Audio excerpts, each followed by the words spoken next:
मैं चौकीदार के पास से उठकर चलने लगा तो तेज़ तेज़ चलता हुआ एक लड़का मेरे पास आया। कहने लगा, डॉक्टर साहब बुला रहे हैं। मैं एक बार फिर से डॉक्टर के सामने खड़ा था। उन्होंने मुझे एक पर्ची पर मेडिसिन लिखकर थमा दी और कहने लगे, ये कैप्सूल बाहर मेडिकल स्टोर से ख़रीद लो, रोज़ाना एक इस्तेमाल करना है। और हाँ, याद से कल सुबह 9 बजे आ जाना, तुम्हारा दोबारा ब्लड टेस्ट करेंगे। मैं मेडिसिन की पर्ची लेकर अस्पताल से बाहर निकल आया। मेरी आंखों से आंसू गिर रहे थे और चेहरे पर हवाइयाँ उड़ रही थीं। मैं मुख्तलिफ मेडिकल स्टोर्स पे गया मगर कहीं से वो कैप्सूल न मिले। मैं शेख सैयद अस्पताल से पैदल चलते चलते मुस्लिम टाउन मोड़ तक आ गया। मुस्लिम टाउन मोड़ आकर मुझे एक मेडिकल स्टोर से वो कैप्सूल मिल गए। वहाँ से सामने मुझे मेट्रो का केनाल स्टेशन नज़र आ रहा था। मैं मेट्रो स्टेशन पहुँचा, बस में सवार हुआ और घर की राह ली। बस में बहुत रश था, सारा रास्ता खड़े होकर तय करना पड़ा। कोई आध घंटा बाद मैं अटारी स्टेशन पर उतरा। वहाँ से एक बार फिर पैदल चलता हुआ घर पहुँचा। घर वापस आते हुए मैं ये तय कर चुका था कि अपनी बीमारी के हवाले से मैं घर वालों को बेखबर रखूँगा। मगर घर में दाखिल होते ही मेरी बीवी ने जब मेरी खस्ता हाली देखी तो परेशान हो गई। उसने पूछा, क्या हुआ, इतने परेशान क्यों हो? मेरी आंखों से आंसू गिरने लगे। मैंने सारी ताकत अपने अंदर जमा की और तमाम अहवाल अपनी बीवी को सुना दिए। अब मैं एक नहीं, हम 2 लोग रो रहे थे। फिर हम दोनों ने तय किया कि मेरी वालदा और दीगर रिश्तेदारों को इस बीमारी से लाइल्म रखेंगे। दूसरी सुबह मैं 9 बजे अस्पताल में था। मेरा ब्लड टेस्ट लिया गया और जब रिपोर्ट आई तो उसमें कैंसर का नामो निशान भी ना था।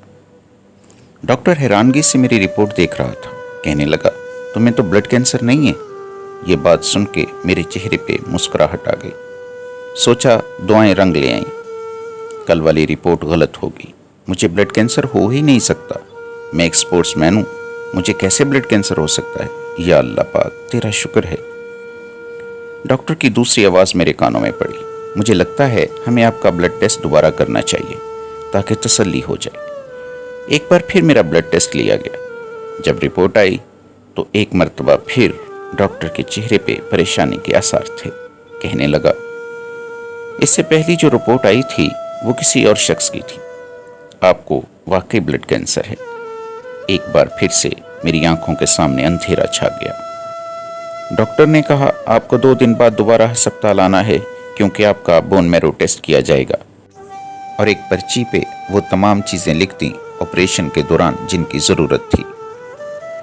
मैं एक बेंच पे इंतहाई परेशानी की हालत में बैठा था कि एक लड़की मेरे पास आ गई। शायद वो ऑन्कोलॉजी की तालिबे इल्म थी।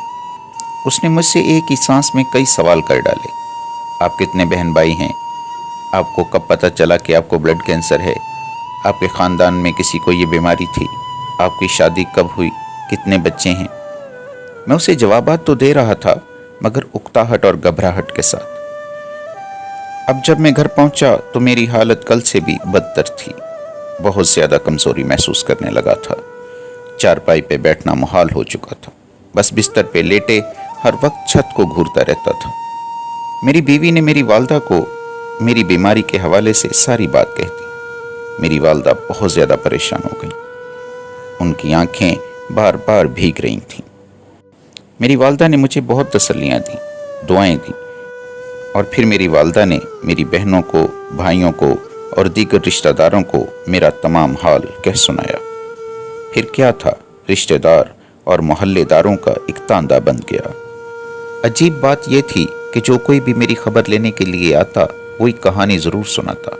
कहानी कुछ इस तरह शुरू होती, हमारा एक रिश्तेदार था, उसे कैंसर हुआ, वो 6 माह बाद मर गया। हमारा एक करीबी अजीज़ था, उसे कैंसर हुआ, वो 1 माह बाद मर गया। मेरे बेटे का एक दोस्त था, उसे कैंसर हुआ, वो 1 हफ्ता बाद मर गया। मैं ऐसी कहानियाँ सुनता और अपनी मौत के दिन गिनने लगता। मुझे अंधेरे से डर लगने लगा। मैं कमरे से बाहर रोशनी की तरफ दौड़ता। मुझे लोगों की बातों से डर लगने लगा कि अभी कोई कहानी शुरू होगी और वो बंदा बस चंद दिन बाद मर जाएगा। मुझे अपनी मौत बहुत करीब नजर आ रही थी और एक खौफ था कि जिंदगी की कोई उम्मीद बाकी न थी।